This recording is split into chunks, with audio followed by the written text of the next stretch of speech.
Get everyone, B Agent Dad here. How are you guys doing? Hope you guys are doing very well and staying safe. Over here, we've just had a bit of a hailstorm and it's still stormy outside at the moment. The storm's died down a little bit, but I do have to say I'm going to have to apologize in advance that you may actually hear some thunder and cracks from the thunder, but hopefully it won't be picked up by the microphones here. Anyway, we're going to do the in-depth review of the Lenovo Thinkpad P14s. And it's a 14-inch mobile workstation from Lenovo, and it is designed for your professionals, your engineers, your CAD people, and as well as your business people who actually do a lot of work on their computers. So we're going to go through the internals of this computer a little bit later in the video, so be sure to stick around for that, as well as the fan noise, as temperatures as well, and just the features of this computer here. So I will be putting timestamps along this video so you can actually skip to the different sections that you may be interested there to help you guys out. Let's have a look at the ports. Starting on the left hand side of the computer, we've got two Thunderbolt ports, so that's USB-C ports, which is USB 3.2 Gen 2 ports, and both of them support power delivery, so you can actually plug into any of these two ports to charge the laptop. And then we've got the Lenovo docking connect port, and you can get the optional ThinkPad Ethernet adapter for it. So you can have the RJ45 port, and then we've got a USB 3.2 Gen 1 port, so that's type A, and then we've got HDMI port, and that's version 1.4B, and then we've got the headphone jack, and then a micro SD card reader. Looking on the back of the computer, we've got the tray slot for the USIM, and looking on the right hand side of the computer, starting on the right, we've got the security lock slot, and then the RJ45 Ethernet port, and then we've got the exhaust vents, and then a USB 3.2 Gen 1 port, that's type A, and this one supports power share as well. And then after that is the optional smart card reader. As for the temperatures and fan noise of this P14s, when I put the computer on load, I found most of the heat was located near the top center of the keyboard, which is unsurprising because that's where the processor and also the discrete graphics lives underneath the keyboard there. And the other area that actually get hits up is the right hand side of the keyboard, and again, unsurprising because that's where the exhaust vents sits. Now, before I get started, my ambient temperature when I did the measurements for this was at 21 degrees Celsius. Now, took a base measure when the computer was on idle, and the maximum temperature for the keyboard was 38.7 degrees Celsius, and as for the fan noise, you're looking at 31 decibels. Then I put the computer on 20% load, and that's pretty much average use, which is office productivity as well as streaming videos and surfing the web. And the maximum temperature I found on the keyboard was 45.5 degrees Celsius, and as for the fan noise, you're looking at 32 decibels. Then I put the computer on 50% load, and the maximum temperature on the keyboard was 44 degrees Celsius, and the fan noise was a maximum of 33 decibels, so still very, very quiet. Then I put the computer at 100% load, and the maximum temperature on the keyboard was 45 degrees Celsius. And as for the fan noise, it had a maximum of 34 decibels. So it's actually still very, very quiet at 100% load. I also measured the back cover of the computer, which is the bottom of the computer, and it had a maximum reading of 62 degrees Celsius. So that's very, very hot. So I would not be putting this computer on your lap anyway, and I don't advise any laptop should be put on your lap neither. The computer does run a bit hot, but it is very, very quiet, I gotta say, so you can actually quite happily work when this computer is on load. And as for the key wise, they are a bit hot, but where the palm rest is, it's pretty much unaffected by the workload, so you can actually quite happily still along typing away while this computer is processing or exporting or doing its, running very, very extremely hard. As each key, even though it's not like very cold or it's not very hot, it's just, I would say, warm, but when you're just touching for just a few seconds at a time, you're not going to feel that heat that much anyway. So you can still quite happily work on this computer while it's actually running on load. What this computer can be configured with. Now with the processor, it is using the 10th generation Intel Core, and it can be configured either with an i5 or an i7. Now as for the RAM wise, it can go up to a maximum of 48 gigs. So it is either 8 or 16 gigs that is soldered to the main board. Now that was what you'll be configuring first, what Lenovo will be putting in first, and then you got one slow DIMM slot for RAM upgrade. And that one can take a maximum of 32 gigs of RAM for that one slot, hence why the 16 plus 32 gets you 48 gigs of RAM. As for storage wise, it can take in one M.2 format SSD hard drive. As for the graphics wise, of course it's got the Intel integrated graphics, but it also includes a discrete graphics as well, which is the Nvidia Quadro P520, and that's what's going to help with a lot of the professional softwares to help do a lot of the renders, or as well as the exports as well. So that's definitely what makes this one a little bit different to the T14, which shares the same chassis. So the Quadro is definitely a little bit better for your professional softwares. As for display wise, you can see there's a little bit of a bezel. This one I've got here is the full HD non-touch version. It is rated at 250 nits of brightness. As for indoor use, that's fine, and also in office use, that's fine as well. But once you take it to a cafe or outdoors use, you'll probably be starting to struggle a little bit with the brightness. So if you're doing a lot of outdoor works, I'll definitely be looking at the 4K, which is much more brighter, and or even the private guard screen as well. That's a lot more brighter as well for this particular display if you're working outdoors, and probably be good at it if you're working outdoors. Privacy guard's probably good for limit the viewing angle to you or itself rather than other people around you, unless you're really doing mostly presentations there. So I'm going to test out the maximum luminance or the brightness of the display. Now this one I've got here is a full HD touch version of this panel, and I'm just going to bring up the maximum brightness of the display, and it reads here at currently, which is 304 candela per square meter, which is 304 nits of brightness. Now, just to help the photographers and videographers, we're going to look for that 100 to 120. So I'm just going to bring it down back the value to around about 64, looking at 112, 63, 63, we're looking at 110, 64, we're looking at 113, 65, we're looking at 117, and 66, we're looking at 119. So that's 119 is good.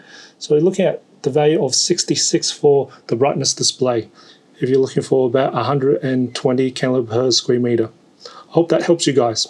So the screen has been calibrated using the X-Ray i1 display tool. So we're just going to quick check on the color calibration of this particular panel here. Now I've got the full HD touch version of the panel, and this is what it looks like out of factory from Lenovo, and this is after. I can definitely straight away see it's got a lot more magenta, and this is before, so out of factory, after calibration. And I'm going to bring it down to color just to make things easier. So this is out of factory and after calibration. Out of factory, after calibration. So it does make a fair bit of a difference, and I might as well just do black and white as well too. So this is out of factory and after calibration. So out of factory, after calibration. So if you're working with colors, I do advise to actually get a color calibration tool to help you with colors. As for the keyboard, it has the good old famous ThinkPad keyboard, and I really do love the ThinkPad keyboard. They're well known for their keys travel, so it's got a lot of tactile feel to it, got a fair bit of key travel as well, and the size of each keys is quite large, I've got to say, and the feel of each key, individual key, is very smooth as well. So I definitely like that. And underneath the actual build quality of the keyboard is that really durable plastic there. So that's very good. It's got a little bit of liquid resistance there to that keyboard, as you expect from a business class computer. And of course, to ThinkPad keyboard's tradition, the function key and control key are swapped around. So if you're new to ThinkPads, you can either get used to it, or you can actually swap this in BIOS or through the Lenovo software. And the power key is on the top there, along where the speaker grill is as well. But else, it's actually a really nice keyboard. There's also the track point in the middle here, or the G-spot, or the keyboard nipple as I like to call it. I know some people criticizing me for saying that, but Hey, I enjoy saying that all the time because I don't use it myself. I know a lot of people that actually still use it. And of course, you got the three buttons below the space bar to support the track point. And of course, with the trackpad, it's got a bit of a nice, smooth, matte feel to the trackpad. It's got a decent size. There's also the optional fingerprint scanner on the right side of the trackpad for extra security and also for working with Windows Hello. The palm rest has plenty of support for your palm, and you shouldn't get too much wrist pains if you're working on many hours here, so you get a lot of nice good support for your wrist as well. Now actually, the feel of the palm rest, it is more of a rougher matte feel to the palm rest, and whereas the trackpad is more of a smoother matte feel to it there. Now the trackpad is mechanical, so you do have a bit of a push there. Now the hinge is located on the top, so most of the pushing part is near the bottom of the trackpad rather than the top of it. Now as for the build construction, this is pretty much all the way through polycarbonate, and it is very sturdy there. You can't really bend it at all, so you got a lot of sturdy, and it takes a lot of beating. It goes through about 12 military tests, so it passes all those for durability. So these ThinkPads go through a lot of rough damages here, so actually do last a long time here. So definitely they're built to last. There's also a 720p webcam located on top of the display. Now you can get an IR version as well, and there's also included the privacy shutter. So it's just a matter of a little flick of the switch on top, and you'll see a physical shutter that goes over and covers the lens, so you don't have it accidentally turned on and see some stuff. So it's really good that it actually blocks it off there. This is a recording from the built-in webcam from the P14s. Now this is the video and audio unedited, just so you can see what the quality of the video and audio is like. Now I've got two sets of lights currently on me. I've got my studio light, which is really bright, and that's currently on at the moment. And I've also got my room lights, which are down lights at the moment as well, that's turned on. So I'm going to turn off my studio light so you can see what it looks like with just my ambient light. So hopefully you'll start to see this adjust, and this is more than likely what you'll have as indoor office lights here. So I definitely love to hear what you think of the video and audio that's coming out of this webcam there. Now I'm just going to turn on my studio light again, just so you can see. You'll see it quite bright, and it will slowly adjust with that. And of course, with better light, you get better pictures as well. There are two speakers located on top of the keyboard, and when I tested out the speakers at its maximum volume, it managed to measure it at 78.8 decibels. So that's not too bad when you're outdoors doing a presentation in a loud environment, so that's all will do okay. As for the audio quality, it does say it has Dolby Audio. Now when I tested out the audio quality of this computer here, I've got to say it's probably a bit more above average than your business speakers, and usually they're pretty average, I've got to say, but this one's a little bit more above average. So there is a little bit of bass, and it doesn't distort too much in the different ranges, and it's actually quite balanced. As for acoustic wise, it's pretty much limited to pretty much straight in front, and that's pretty much about it. I wouldn't say they're amazing acoustics neither as well, but it would definitely do you fine, especially in a business laptop. That's kind of what you really expect. The P14s comes with a 65-watt power adapter, and it is actually quite compact, the power adapter, as well as being quite light as well, and it connects to the computer via the USB-C port. The battery does support rapid charge, and what that means is the computer can charge from 0 to 80% in 1 hour's time, and it takes just under 2 hours to charge the computer from 0 to 100% for the battery. And I did test out the battery life of this computer here. Now when I tested out the battery life, I put this computer on 100% load, and I had the screen brightness at 100% as well. And in best performance mode, it managed to get 1 hour and 15 minutes. And then in better performance mode, it managed to get 1 hour and 40 minutes. And then I dropped the load to 50% and the screen brightness to 50%, and it managed to get in better battery life mode, it managed to get 3 hours and 15 minutes. As for the battery saving mode, with the same settings, it managed to get 5 hours and 40 minutes. Now with my testers for battery life, they are consistent workloads. That is for the processor, RAM, and also the storage as well, which is running at a consistent rate all the way through with the screen brightness turned on as well.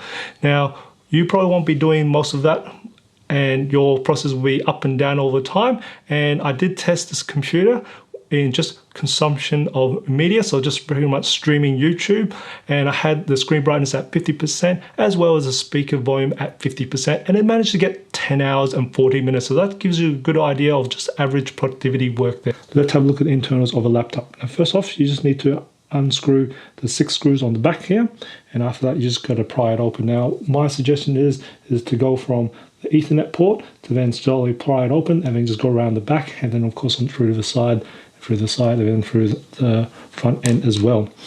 And then after that, I've just pre-undone this one already to speed up our time. And then this is what you'll see in the internals. So first off, we can see is the 51 watt-hour battery right here. Now if you need to disconnect it, it's just this little plug under here, and just pull that off. And I've already pre-undone these screws here as well. Again, it's another 6 screws or so. And then we'll just lift it, and then just so you can see what's underneath here. There's not really much to see underneath, and there is the coin battery here, and you can pretty much unplug that without having to undo this one here. So I'll just pop this one back in here, and we'll just keep carrying on. So after that, we've got underneath this one here is the RAM slot. So now of course they've got already 8 or 16 gigs soldered to the main board, and then you've got one RAM slot to put in. Now this one I've got is maxed out with 48 gigs in total, and then we've got right here is the M.2 SSD hard drive in here, and underneath here is another M.2 SSD hard drives can be put over here as well, and of course that's 2280 format for that one there. And then over here the SIM card is underneath this side here. We've got the Wi-Fi chip over here, and then of course the processor sits right here, as well as the GPU sits right here as well, and then they share the same copper heat, and then that's the exhaust right here. Now underneath this place here is where the smart card reader is, so that sits there, and that's pretty much all there is to it. I did perform the benchmark for this particular P14s I've got here, and this one is configured with an i7 10610U processor with 48 gigs of RAM and 1 terabyte of SSD, and of course the Nvidia Quadro P520. Now I'll put up the scores for Passmark, Citybench R15 and R20, 3D Mark, PC Mark 10, Crystal Disk Mark, Geekbench, and Spec View Pref.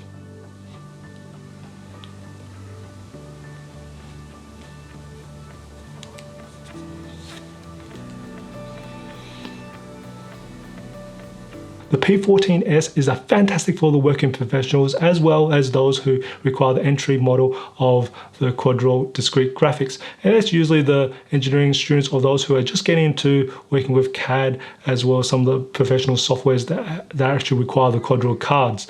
It actually has enhancement from the Quadro cards. For those who actually don't require the Quadro discrete graphics, have a look at the Lenovo Thinkpad T14. It pretty much shares the same chassis and design as the P14s. It's just that you don't actually have to pay the little bit of extra premium for the Quadro discrete graphics. You can get GeForce discrete graphics in the T14, and it'll probably save you a little bit of cash there.